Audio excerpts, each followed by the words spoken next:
Hey friends, welcome back to my kitchen.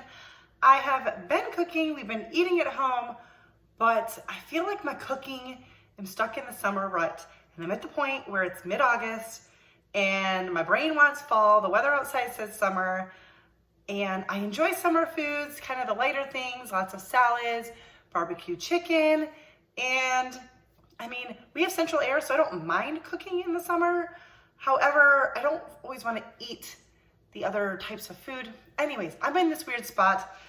So today I found a recipe that I want to try, and it's kind of somewhere in the middle. It reminds me a little bit of a fall type meal. But anyways, it is a country hamburger skillet dinner. And we're gonna make that along with some oven roasted broccoli using frozen broccoli. I don't know that I've done that before, but I found some instructions that say like, you can do this is how you do it the best way. So anyways, we're gonna make that tonight, and I figured I would take you along for what's for dinner. So I'm gonna switch up this recipe a little bit from the beginning, which is kind of typical for me, but oh wow, I'm already crying. This onion is already making me cry.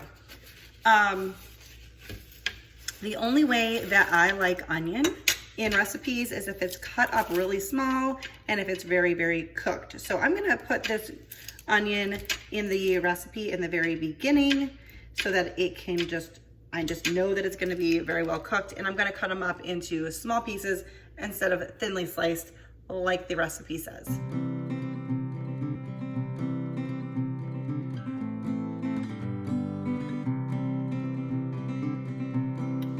All right, to a skillet, I've got 1 pound of ground beef, and I've added in 1 onion, and I'm gonna cook this over like a little bit below medium heat and get this nice and brown. Now, this is a recipe where you're not going to drain any fat. I think mine is 85-15 maybe, but it said to not drain the fat, so we're just gonna let this cook up. There's a little bit frozen in the center, just a tiny bit. And while that's going, we're going to go ahead and work on something else. I need to scrub up some potatoes. The recipe calls for 6 to 8 medium Yukon Gold potatoes. I don't remember what potatoes these were, but you want them sliced thinly, so let's get some of these washed up.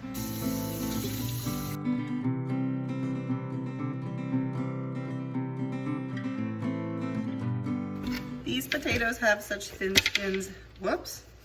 These potatoes have such thin skins that they kind of get peeled when you're cleaning them. I just did 5. I think that's gonna be plenty. Thinly sliced usually turns out to be a lot. This one's got a couple bad spots I'm gonna have to cut out, but I think this will be plenty. I do not have a mandolin or any special gadgets, so we're gonna just do our best to cut these into thin slices by hand.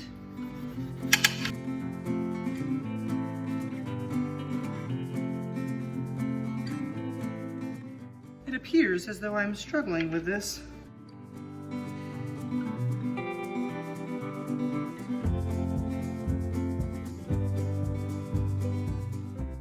You could peel these potatoes, I suppose, if you wanted to, but they have such a thin skin, I am not worried about it.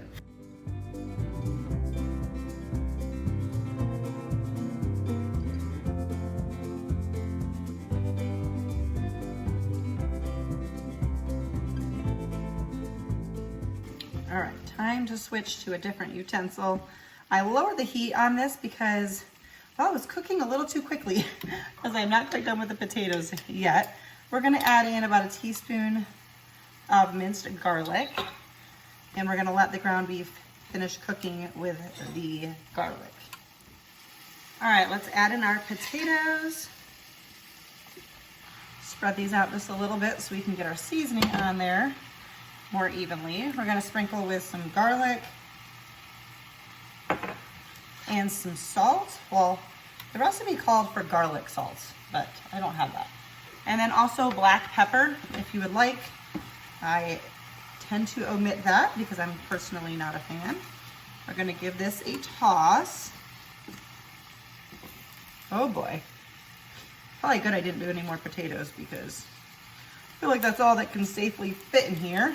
We're gonna cover this up and let it go for 15 minutes at medium-low heat, and then we'll come back to it. Dinner is starting to smell really, really good, but I have to be honest, I'm nervous about stuff sticking to the bottom, but it says to leave it for 15 minutes and then stir it.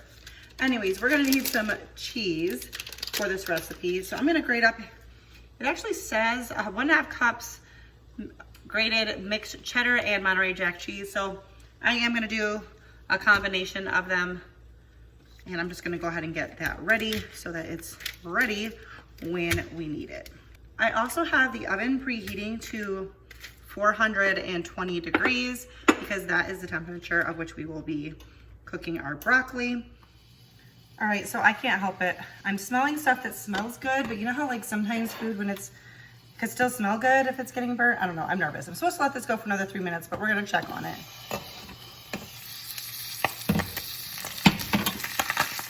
Ah, my suspicions were right. All right. I'm gonna pull this off the stove. All right, so I'm not worried about the food not tasting good. The little brown bits is gonna be, honestly, is gonna be excellent. However, I don't think I can finish cooking this in this pan.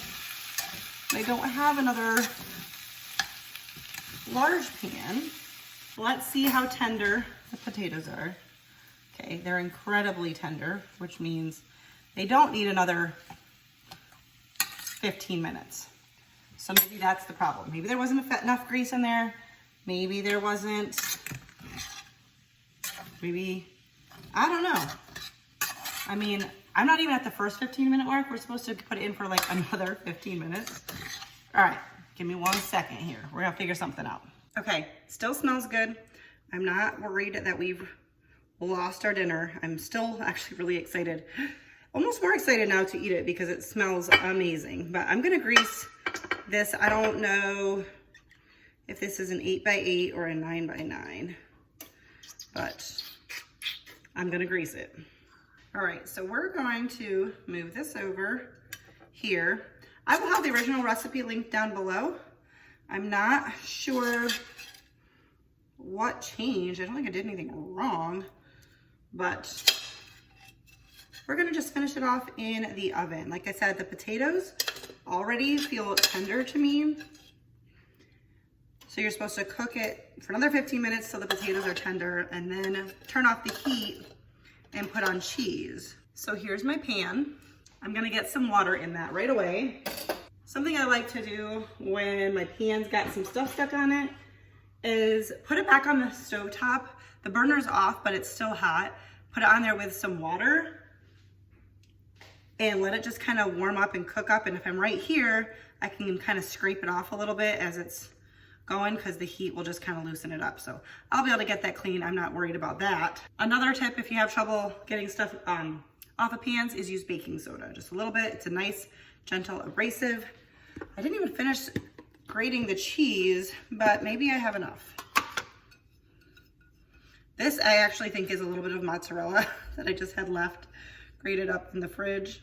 Just put a little bit of that, and then we're gonna top with that Monterey and the cheddar. I don't think, and I'm not one to skimp on cheese, but I don't think I'm gonna need 1.5 cups. Maybe if it was more spread out in the skillet, this is probably actually a little bit like more condensed. So what I'm gonna do is wait till we put the broccoli in the stove or in the oven, because that's supposed to take about 15, let me see. I'll leave a link for the broccoli too, because it gives it tips for frozen broccoli specifically. So, but I'll also show that to you. Yeah, that's supposed to take 15 to 20 minutes. So I will wait and put this back in the oven when we go to do the broccoli. And then I think the timing of it will be okay.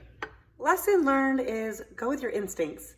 I thought it might be burning. No, it wasn't actually burning. I mean, it crisped up a little bit, but I thought it might be sticking to the pan, and it was. I could have just added in some like avocado oil or something, but it's okay.